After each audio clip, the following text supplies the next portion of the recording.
Fala pessoal, tudo bem? Aqui é Felipe Souza, tá começando mais um boletim do Mercado NBB. Sim, 2 seguidos, um atrás do outro, para você não perder nada de informação. E hoje sim, a gente tem várias notícias. Mas antes de a gente entrar nas notícias principais, daqui, obviamente, quem está sempre comigo. E aí, Lucas, como é que você tá? Fala, Felipe, um abraço para você, para todo mundo que nos acompanha em mais um boletim. O primeiro foi um sucesso, hein? Muitas visualizações. Vamos esperar que o segundo seja dessa forma também.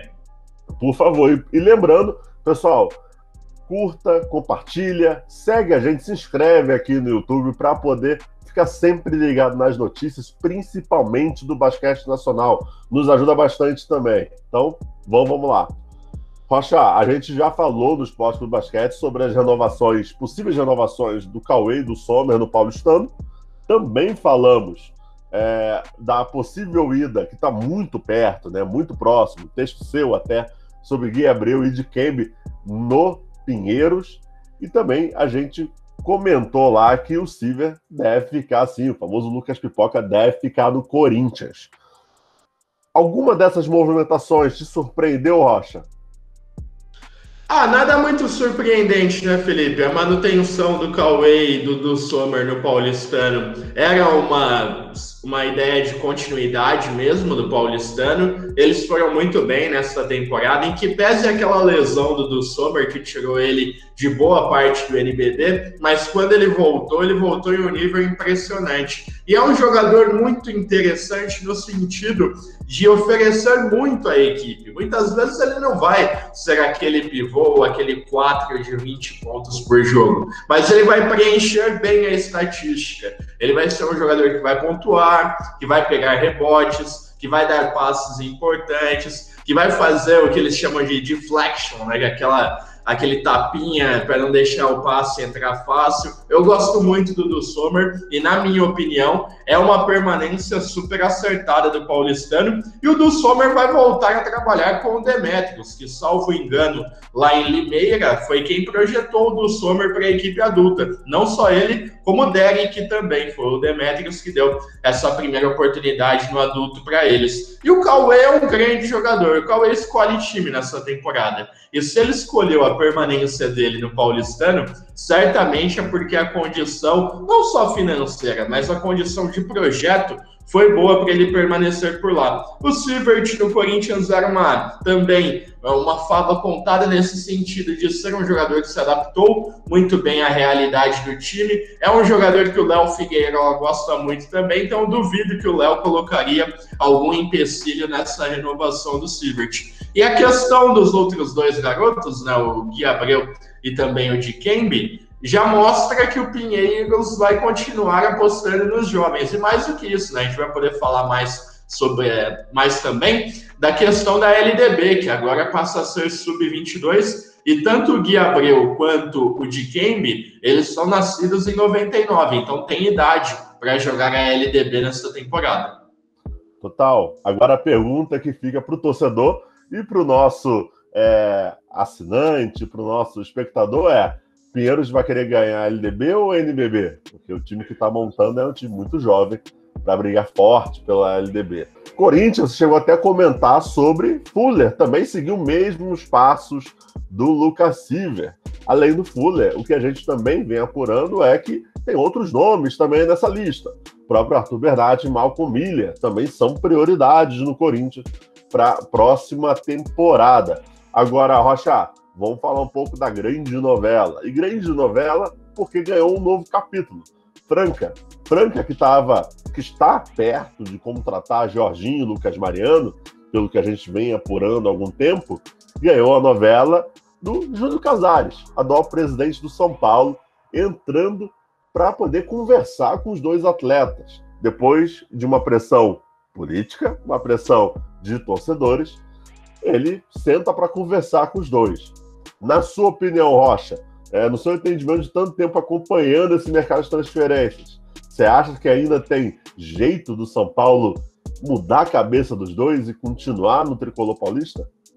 Sempre tem, Felipe. Quando você atrela uma equipe de basquete a um time muito forte no futebol como é o São Paulo, a receita ela não tem fim, né? Os times podem se reinventar dentro do próprio momento financeiro que vivem. Então, eu não duvido que o Casares faça uma proposta ao Jorginho e ao Lucão na ideia de permanência, mas, assim, uma proposta convidativa, né? Uma proposta nível futebol, né? Padrão salário de jogador de futebol. E a gente até falava em off sobre isso também, e é uma verdade. No mínimo, o São Paulo vai dificultar esse processo da ida deles para Franca. No mínimo, o São Paulo vai inflacionar essa negociação e vai fazer com que Franca tenha uma força muito maior, né? Algo que não estava previsto no orçamento para contratar esses dois jogadores. Mas aí vai das equipes de entenderem qual é o limite em termos de orçamento e criar uma alternativa. Que os dois querem contar com o Jorginho e o Lucas Mariano não é segredo para ninguém, mas não são só essas duas equipes. Eu tenho certeza que todo mundo que tivesse a possibilidade de fazer uma proposta pelos dois faria pelo campeonato que eles fizeram. E o Jorginho é uma sequência também, porque ele já havia feito uma temporada 2019-2020 excelente também. Vamos aguardar para saber o que acontecerá. Mas o meu palpite hoje, dia 1º de junho, é que os dois ficam no São Paulo. Lembrando que os dois foram os primeiros alvos do Franca para a próxima temporada. Além deles, também o Bennett, quer dizer, também foi atrás do outro jogador do São Paulo. Agora, o que a gente observa é que talvez com o Bennett não tenha tanta resistência assim por parte do Júlio Casares. Só se talvez fosse um pedido ou uma cobrança do próprio Cláudio Mortari para poder segurar também o Bennett. Como o Lucas falou, eu também acho que essa venda vai sair cara. Podem ir para Franca? Com certeza. Tem essa possibilidade. Franca está com dinheiro para poder contratar. E bom dinheiro para poder contratar nessa temporada. Agora, saber o quanto eles vão pagar pelos dois. E também precisamos entender qual será a montagem para a temporada. Lembrando, a gente viu o Flamengo ser campeão por ter uma rotação completa. O Franca terá uma rotação completa ou terá ótimos reforços somente no time titular, somente no seu quinteto? Vamos ficar de olho. Agora, Rocha, Mogi e Bauru, vamos voltar de novo nisso porque ainda está indefinido. Porque Bauru parece que teve conversa novamente com o Guerrinha. É uma outra novela. Se a gente botar aqui Franca é a novela das 9 da Globo, Bauru tá virando novela das 7. É engraçado, todo mundo ri, e o roteiro parece um pouco perdido. Rocha, vai ter fim essa novela? Da cor do pecado, né? Kubanacan, Cobras e Lagartos, dá pra lembrar de um monte de novela das 7. Aliás, o pessoal do Bola Laranja adora também as novelas e certamente vão gostar dessas recomendações. Mas essa situação de Bauru e Mogi, ela ainda vai levar um tempo para se acertar, porque é um novo desenho de projeto nas duas equipes. E Bauru sofreu um duro golpe no seu planejamento, que foi perder o Léo Figueiró, né? Bauru já contava com o Léo Figueiró como treinador do time nessa temporada, e aconteceu uma reviravolta enorme na semana passada que fez com que Bauru mudasse os planos. Fato é, o Guerrinha já tem a proposta, o Guerrinha tem conversado diretamente com quem manda no Bauru Basquete, ainda havia algum atrito da última passagem dele por Bauru, inúmeras situações mal resolvidas, mas é uma questão de conversa também. Eu imagino que o Guerrinha tenha muita vontade de voltar para Bauru, e ele passa a ser o melhor nome no mercado para o Bauru Basquete, né? Que não quer contratar um técnico estrangeiro e que ainda não se posicionou de uma forma muito ofensiva nessa sondagem em cima do Regis Marrelli. Então, tudo leva a crer que o Guerrinha é o nome do Bauru Basquete, e caso não seja ele o treinador, a situação vai ficar complicada para Bauru para encontrar um substituto. Boa. Agora eu te faço outra pergunta.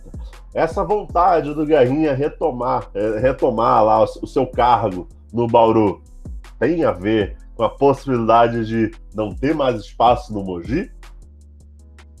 Totalmente. E o Guerrinha é um fim de ciclo lá em Mogi também, né, Felipe? Ele ficou por lá 5 temporadas e foi um período onde ele viveu emoções muito fortes nos primeiros anos, com um alto orçamento chegando nas decisões dos campeonatos, mas nas últimas 2 temporadas principalmente, com orçamentos muito reduzidos e com dificuldades financeiras mesmo. O Guerrinha, ele sempre foi um treinador que ele sempre prima pela qualidade e conforto dos jogadores, né? Então, muitas vezes ele abre mão do salário dele para que os jogadores recebam em dia também. Mas a situação lá em Mogi, ela ficou insustentável porque não tinha uma perspectiva positiva. Não dava para imaginar o Mogi brigando por G4 nessa temporada atual. Então, o desgaste é muito grande, porque você acaba ficando até um pouco frustrado, porque você quer trabalhar, quer entregar um resultado, mas todo o contexto ao seu redor não colabora para isso também. Então, é uma soma de fatores. Óbvio que o Guerrinha quer voltar para um lugar onde ele já foi muito feliz também.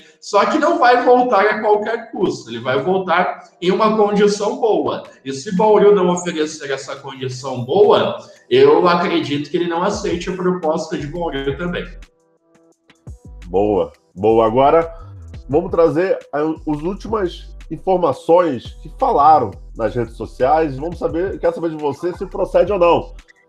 Do Coleman e Fúvio, renovados já em Mogi, é isso? Não. Até existe um desejo de Mogi de contar com esses jogadores, mas pelo menos com relação ao Coleman, eu posso afirmar que não existe nenhuma conversa ainda, nenhuma negociação em andamento para que o Coleman seja jogador de Mogi na próxima temporada. Lá na frente isso pode acontecer? Pode, até porque o Coleman foi muito bem nessa temporada em Mogi, mas pelo menos neste momento, 1º de junho, ainda não existe nada. Boa, Rocha. Acho que é isso. A gente já falou um pouco. Franca, Bauru, Mogi. Também a gente já falou do tricolor paulista, Flamengo. A gente está aguardando definições. Muito provavelmente vai se manter a equipe que foi campeã nessa temporada. Pode trazer estrangeiros? Pode trazer estrangeiros. Pode trazer outros nomes? Podem trazer outros nomes. Agora, também foi citado, só antes da gente acabar o nosso papo, também foi citado do contrato que o Flamengo enviou para o Iago, para o Hetzheimer e para o Marquinhos, né? Eu vi na rede social que foram comentados só do contrato do Iago de 2 anos, mas o Flamengo também enviou esse contrato de 2 anos para o Hetzheimer e para o Marquinhos. É normal agora esperar o que vai acontecer com esse Flamengo, porque o staff do Iago realmente não curtiu muito a proposta. Quer dizer que é definitivo? Não. Tudo é negociações, é um mercado. E é assim que funciona. Tem contraproposta, vamos esperar.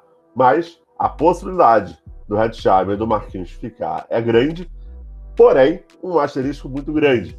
Se Jorginho e Lucas Mariano realmente fecharem Franca, por que não talvez investir em Marquinhos e Hetzheimer? É uma possibilidade.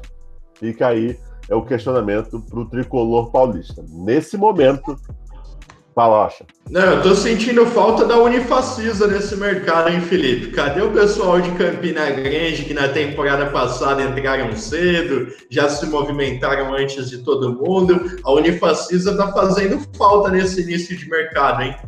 Não só a Unifacisa, também tá fazendo falta Pato Basquete, que fez uma ótima temporada com o Dedé Barbosa. Olha, tem muita equipe aí pra gente ficar de olho, com calma, porque estão quietos. O próprio Minas também está quieto. O Minas tem um fator diferente, né? O Minas tem um fato de esperar ainda o planejamento, o orçamento normalmente demora, não é tão rápido. Porém, o Minas também, se demorar muito para entrar no mercado, vai ser muito difícil pegar os melhores jogadores. Ou talvez até segurar os que tem. Vamos ficar de olho. Rocha, alguma consideração final? Vamos aguardar o que vai acontecer nos próximos dias, Felipe. Agora é um período importante para os jogadores também, porque a maioria dos contratos se encerram em 31 de maio.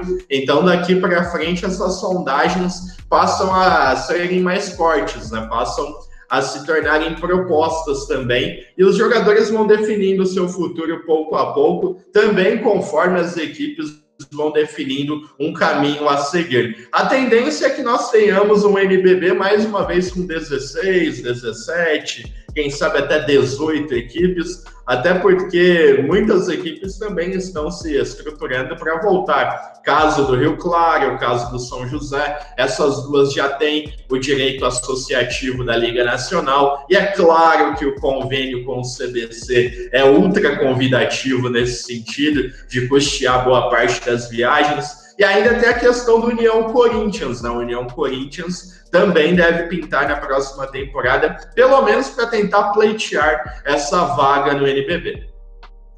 Boa. E até lá tem muita água para rolar debaixo dessa ponte. Tem muita coisa para a gente poder falar. Agradeço demais você que assistiu esse boletim do mercado NBB.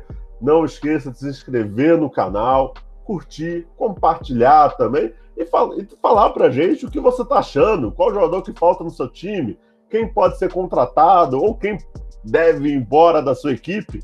Conte para a gente nos comentários, que a gente sempre lê aqui e a gente pode trazer no próximo programa. É isso, pessoal. Um abraço.